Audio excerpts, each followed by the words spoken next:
Well, the New York Mets have finally acquired a DH, and it looks like the Dominic Smith era is over as the New York Mets acquired Pittsburgh Pirates first baseman Daniel Vogelbach in exchange for Major League relief pitcher Colin Holderman. In this video, I'm going to talk about the Vogelbach acquisition, what it means for the New York Mets, and what the loss of Colin Holderman means, because this was a pretty big piece to part with when you think about the long-term vision of the team. If you like this video reacted to the latest New York Mets break news, hit that like button at the ballpark, slide into the comment section. What do you think about the Daniel Vogelbach trade, and what do you think about losing Colin Holderman? And if you're new here or you want to help the channel grow, you could subscribe. It is greatly appreciated. And if you are subscribed already, tell a friend, tell a stranger, tell a neighbor, family member, a pirate, whatever it takes to help the channel. It is always greatly appreciated. So we knew that for a while now the New York Mets need a DH. It was very obvious. They gave Robinson Cano the first opportunity. He didn't do anything with it. Up next, Tom Smith, no good. You tried Nick Plummer.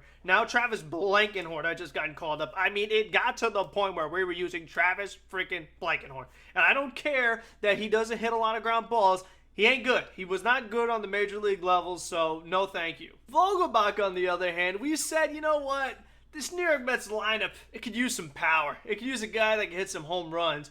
And if you're looking for power, I mean, Daniel Vogelbach is about as powerful as they're going to come because he's about as big a baseball player as you're going to find. And that's no fat shaming. I always love a big fella. 6 foot flat, 270. Okay, so Vogelbach is coming in here to do one thing, and that is hit the ball a long way. Something that Dominic Smith has not done in over a year. His last home run was July 21st in Cincinnati, a wall scraper in Great American Small Park. So that gives you an idea of where this New York Mets lineup was at as far as it comes down to power.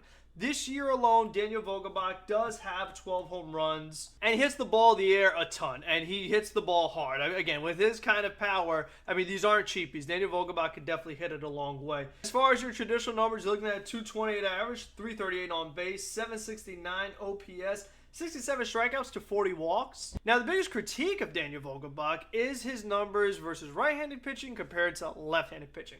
Against right-handed pitching, Daniel Vogelbach is hitting 260 with an 896 OPS, so that's really good. But then against lefties, he's batting 141 with a 423 OPS. I mean, that's about as drastic a splits as I've seen in any player. And then to go one step further, all 12 of his home runs are against right-handed pitching. So this is a guy that I would imagine the New York Mets are going to use in some sort of platoon. Now, whether that right-handed hitter is J.D. Davis, or if the Mets go out to get another bat, that might also not be a high caliber player. Yeah, Vogelbach, I like him as a player, but he's not a big time player that's like, okay, this is your everyday DH. I think they're going to need someone else with him, but somebody who's probably like Daniel Vogelbach, who has pretty extreme splits towards being good against left-handed pitching. And J.D. Davis has not been that guy. J.D. Davis has been good against righties, against lefties. If we're done with Dom Smith, I think we should be done with J.D. Davis as well. As far as the runners on base, Daniel Vogelbach is hitting 245 with runners in scoring position and 250 with men on. So good, not great. The thing that I like about Daniel Vogelbach, though, is that he does fit the New York Mets philosophy on how they want their hitters to take their at-bats, because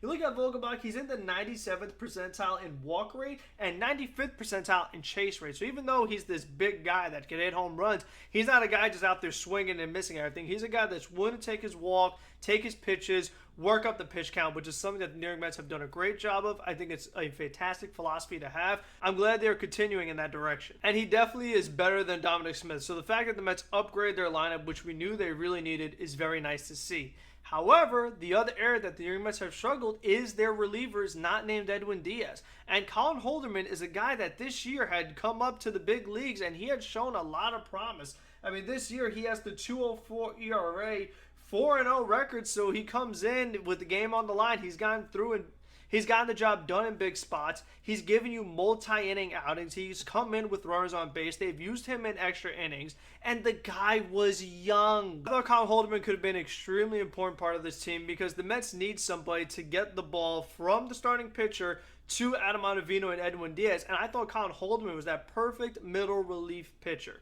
Use him in the 6th inning, use him in the 7th inning, maybe even both, because he can go multiple innings, and it just kind of gives you a really good recipe of success where, let's say Taijuan Walker gives you 5 innings, then you go Holderman, Ottavino, Diaz, game over, if all the relievers are available. And again, the thing that was so important about Colin Holderman is the fact that he is young, only 26 years old. And the Mets are going to have all these expiring free agents in their bullpen. Edwin Diaz, Trevor May, Seth Lugo, Adam Ottavino, Joely Rodriguez, just about every pitcher in that Mets bullpen is going to be a free agent. So you're going to need to either add some guys or have pitchers from within take over and be those next guys. And Colin Holderman would have been the perfect guy to take over if the Mets are not able to re-sign Edwin Diaz. Who knows? He could have been the next closer. He could have been the next setup man for years to come at a really reasonable cost. And it's just extremely frustrating because I thought he could have been a really nice part of this team, a really unexpected big-time contributor. Even though he was doing well in the minors, you didn't think he would pitch this well. And Daniel Vogelbach does have the club option for next year. And again, I understand the Mets need a DH. Don't get me wrong. They definitely needed to upgrade from Dom Smith.